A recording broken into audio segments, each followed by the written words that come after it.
أعوذ بالله من الشيطان الرجيم بسم الله الرحمن الرحيم نحمده ونصلي على رسول الكريم أما بعد أعوذ بالله من الشيطان الرجيم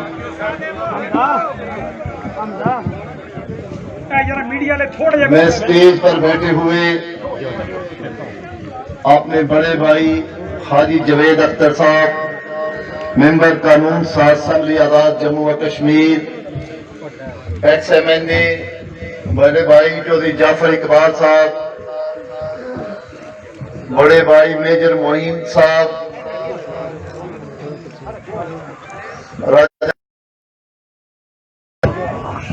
میرے بڑے بھائی اور میرے والد کی جگہ چودھری محمد علی تنویر صاحب اور پنڈال میں بیٹھے ہوئے میرے غیور ساتھی میرے بزرگ میرے نوجوان یہ وہ غیرت مند ساتھی ہیں جو نہ صرف اچھے حالات میں میرے ساتھ تھے آج کے مشکل دور میں بھی الحمدللہ سیسا پہ لائی دیوار بن کے میرے ساتھ کھڑے ہیں میں آپ کی عظمت کو سلام کرتا ہوں اب کیونکہ مغرب کا ٹائم ہے تو تقریب جاری رہے گی مغرب کے بعد ہم اکٹھے نماز پڑھیں گے میرے بھائیوں بزرگوں نوجوانوں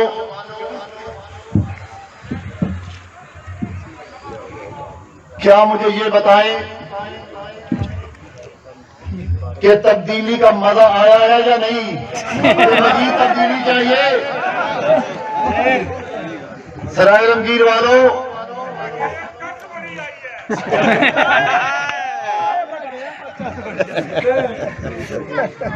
سرائے رمگیر والوں جب میں آیا تھا تو آپ نے مجھے جو عزت دی تھی آپ نے مجھے اپنے ووٹوں سے جو عزت دی اور اس مقام پر کھڑا کیا یہ اللہ گواہ ہے کہ یہ اللہ تعالیٰ کی رحمت اور فضل کے بعد یہ آپ کا فیصلہ تھا اور میں نے بھی 5 سال میری حکومت جب اقتدار میں تھی تو یہ اللہ جانتے ہیں کہ میں نے دن رات آپ کی تعمیر و ترقی کے لیے کوئی کسر نہیں چھوڑی اس کے باوجود اتنے مطالبات تھے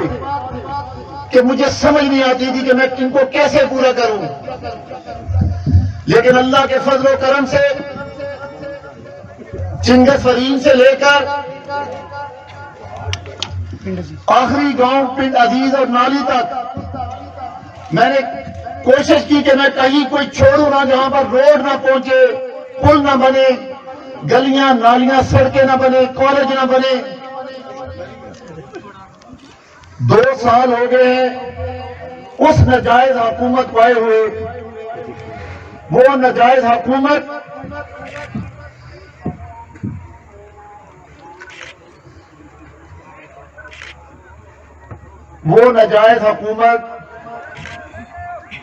جو نہ صرف ہم پر مسلط کی گئی بلکہ اپنی اناج کی خاطر جس کا نہ کوئی کردار تھا نہ کوئی عقل تھی وہ ہر چیز سے فارغ تھا اور وہ اپنی اناج کی خاطر 20 کروڑ عوام پر مسلط کر دیا گیا اور کس کے مقابلے میں اس نواز شریف کے مقابلے میں جو جب بھی آیا پاکستان کو ایک سے بڑھ کر عظیم تحفہ دیا کبھی ایٹمی قوت بنانے میں کبھی پاکستان کو موٹر وے کے جیسے تحفے دینے میں اور کبھی سی پیک جیسے تحفے لے کر آیا بزرگوں میرے تو پہلا بھی کوئی کارپیٹ روڈاں کا رواج ہے ایسی پنڈا اور جابے جتنے صرف بندوقاں نظر آؤں گے تو کارپیٹ روڈاں بڑھیا کہ نہیں بڑھیا کوئی بندوق جابے نظر آئی ہے میرے دور کے کسی کی زمین پہ کوئی قبضہ ہوئے آج تو قبضہ گروپ کروڑ پتی نظر پہ آندے نے میرے دور کوئی قبضہ گروپ تو نظر آیا سی اللہ دے فضل و کرم نال پھر واپس اتنے ہی آواں گے انشاءاللہ انشاءاللہ ابا تیرے جان سر ابا تیرے جان سر ابا تیرے جان سر میں نے آپ سے وعدہ کیا تھا، نوجوانوں آپ سے وعدہ کیا تھا، جب تک میری زندگی رہے گی، جب تک میرے جسم میں خون کا قطرہ بھی باقی رہے گا، اللہ کے فضل و کرم سے اگر ان 5 سالوں میں جہاں جہاں بھی کسی نے قبضہ کیا ہو، جس دن مجھے اللہ واپس میری حکومت دیں گے، میں آپ سے وعدہ کرتا ہوں 1-1 انچ واپس آپ کو کرواؤں گا۔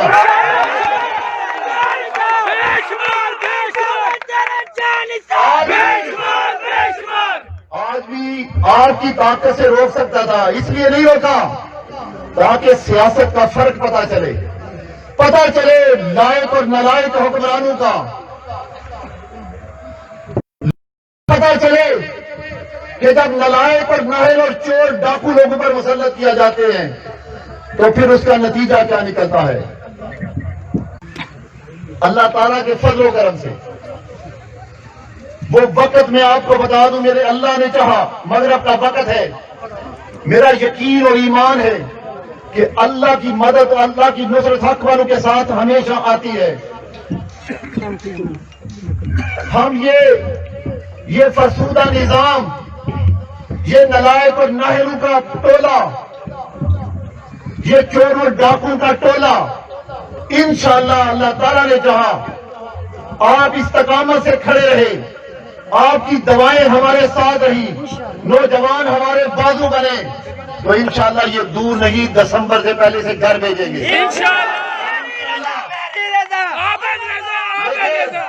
آج 2-4 باتیں کرنا چاہتا ہوں۔ جو میرے بڑے بزرگ ہیں، جو تاریخ کو جانتے ہیں، اور جو وہ نوجوان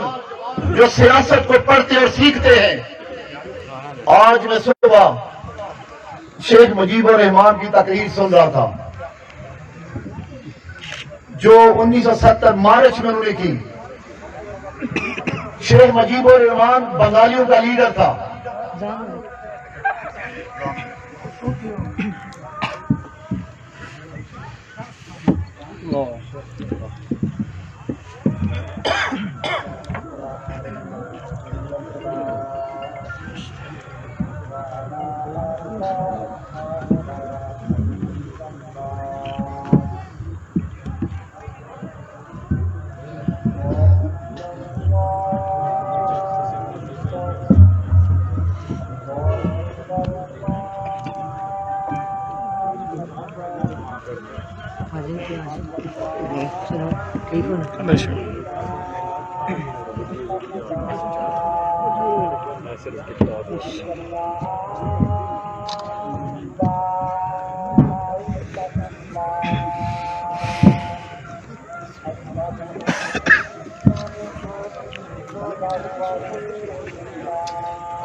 میں شیخ مجیب الرحمان کی بات کر رہا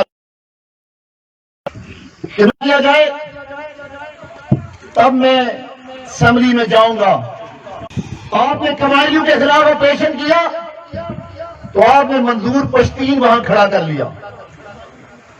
آج حالت یہاں پہنچ گئی کہ اس محب وطن پر، اس محب وطن جماعت پر جو نہ صرف پاکستان بنانے میں کردار بلکہ یہ چھوٹے صوبوں میں جو زیادتیاں ہوئی اس کی بھی گالی پنجابیوں کو ملی، پھر بھی مسلم لیگیوں نے برداشت کیا، اور آج اسی مسلم لیگیوں کے خلاف 44 کے قریب مسلم لیگیوں کے خلاف غداری کا مقدمہ درج کیا گیا۔ کیا اس سے بڑھ کر کوئی شرمناک بات ہو سکتی ہے؟ کیا اس سے بڑھ کر کوئی افسوس کا مقام ہو سکتا ہے؟ پھر مدعی بھاگ گیا، وزیر اعظم بھاگ گیا، وزیر اعلیٰ بھاگ گیا، گورنر بھاگ گیا،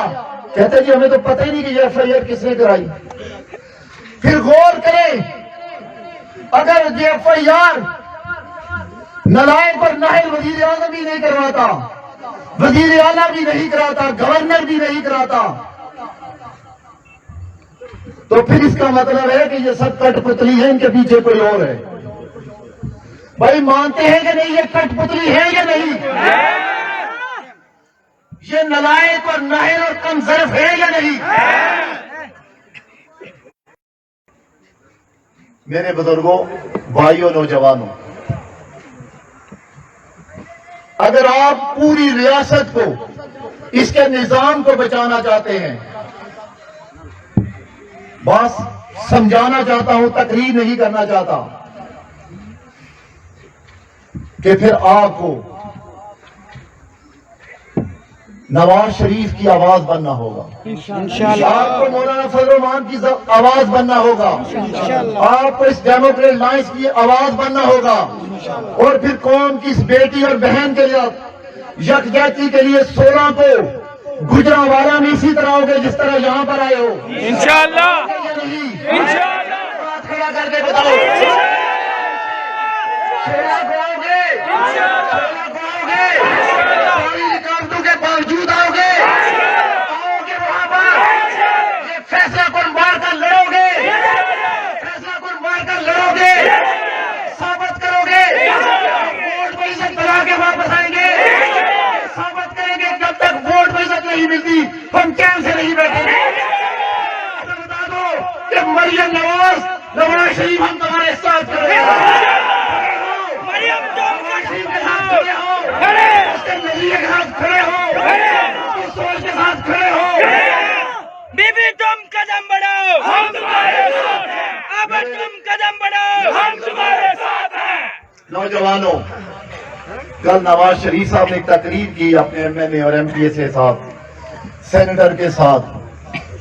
تو پہلی دفعہ ایک لیڈر کے منہ سے یہ میں نے سنا، انہوں نے کہا کہ جو بزدل ہیں برائے مہربانی آج مجھے چھوڑ دیں، جو بزدل ہیں وہ مجھے چھوڑ دیں، اگر میں حق کے راستے پر، آپ سمجھتے ہیں کہ میں حق پہ ہوں، تو پھر ہاتھ کھڑا کر کے کہیں کہ ہم آپ کے ساتھ چلیں گے۔ تو کل ہم سب نے عہد کیا، وہی عہد میں آپ سے لینے کے لیے آیا ہوں، کیونکہ میں آپ کا نمائندہ ہوں۔ یہ عزت آپ نے مجھے دی، یہ اللہ کے سوا آپ نے مجھے اس منصب پر کھڑا کیا، آپ کی وجہ سے نواز شریف نے مجھ پہ یہ اعتماد کیا کہ مجھ جیسے ورکر کو اس ڈویژن کا صدر بنایا، اور آج ٹیسٹ کیس بھی میرے ڈویژن کا آیا، تو میں نے کہا کہ میاں صاحب مجھے زیادہ نہیں پتا، لیکن اتنا یقین ہے کہ جس طرح آپ کا جلسہ کوٹلہ میں بے مثال ہوا تھا، اسی طرح گجرانوالہ میں بھی بے مثال۔ میرے بھائیوں، میرے بزرگوں، نوجوانوں، اللہ تعالیٰ کے فضل و کرم سے یہ گروہ، یہ نلائق اور چور اور ڈاکو، یہ جو گلیوں کوچوں میں گھوم رہے ہیں، یہ ختم ہو جائیں گے انشاءاللہ۔ انشاءاللہ۔ یہ علمگیر، میرا تو یہ تجربہ ہے کہ یہ ہمیشہ نواز شریف کا قلعہ رہا اور آج بھی قلعہ ہے انشاءاللہ۔ میری خدمت کے ووٹ اپنی طرف، لیکن میرا یقین اور ایمان ہے کہ اللہ تعالیٰ کی مدد و نصرت کے ساتھ آپ نے نواز شریف اور شیر کو ووٹ دے کر مجھے کامیاب کروایا، آپ نے ایک نظریاتی مسلم لیگ ہونے کا کردار ادا کیا۔ میرے بزرگوں، نوجوانوں، اب تقریریں لیڈر کریں گے، ہم سنیں گے انشاءاللہ۔ آپ کا قائد آپ کی حرمت کے لیے، آپ کے ووٹ، آپ کی رائے کو عزت دلانے کے لیے اس نے سب کچھ داؤ پہ لگا دیا۔ یہ کہتے ہیں مفرور فلاں، یہی نواز شریف تھا جو انگلینڈ سے آیا، اپنی بیٹی کا ہاتھ تھام کر جیل میں چلا گیا۔ نواز شریف کا بھائی جیل میں، بھتیجا جیل میں، بیٹی یہاں پر، مجھے بتائیں اس سے بڑھ کر ایک لیڈر کیا قربانی دے سکتا ہے؟ اب تیرے جان سر بے شمار بے شمار میرے بزرگوں بھائیوں نوجوانوں اب ایک ہی نعرہ ہونا چاہیے، ایک ہی نعرہ ہونا چاہیے کہ ہم سب نواز شریف کے ساتھی ہیں، ہم کے ساتھ کھڑے ہیں، ہم شیر کے ساتھ کھڑے ہیں، ہم نواز شریف کو انشاءاللہ مسلم لیگ کو یہ کامیابی دلا کے رہیں گے کہ اللہ کے فضل و کرم سے پاکستان میں اب چوری اور ڈاکو کا یہ راج ختم ہونا چاہیے، ووٹ کوئی اور دے، صندوق سے کسی دل کا اور دل نکلے، اب یہ چیزیں ہم نے بند کرنی ہے۔ میرے بزرگوں، میرے بھائیوں، نوجوانوں، اس مشن میں میرے ساتھ ہو، انشاءاللہ انشاءاللہ اللہ تعالیٰ مجھے اور آپ کو استقامت نصیب فرمائے۔ میں نے صرف مختصر کا ایک واقعہ سنایا کہ اگر 1970 میں لوگ کھڑے ہو جاتے تو پاکستان 2 لخت نہ ہوتا۔ آج پنجابیوں، آج ہم کھڑے نہ ہوئے تو پھر پاکستان کے دوسرے صوبے ہمیں معاف نہیں کریں گے۔ اللہ تعالیٰ میرا اور آپ کا حامی و ناصر ہو۔ ہم سب نے مل کے اس نمائش کو نہر ٹولے سے 20 کروڑ لوگوں کی جان چھڑوانی ہے اور اسے گھر بیچ کے عوام کی منتخب حکومت کو لے کر آنا ہے، وہ حکومت جو عوام کی تعمیر و ترقی میں اپنی زندگی سر کرے۔ اللہ تعالیٰ مجھے اور آپ کو جزائے عطا فرمائے۔ اللہ تعالیٰ مجھے اور آپ کو ہمیشہ حق کے راستے پہ چلنے کی توفیق عطا فرمائے۔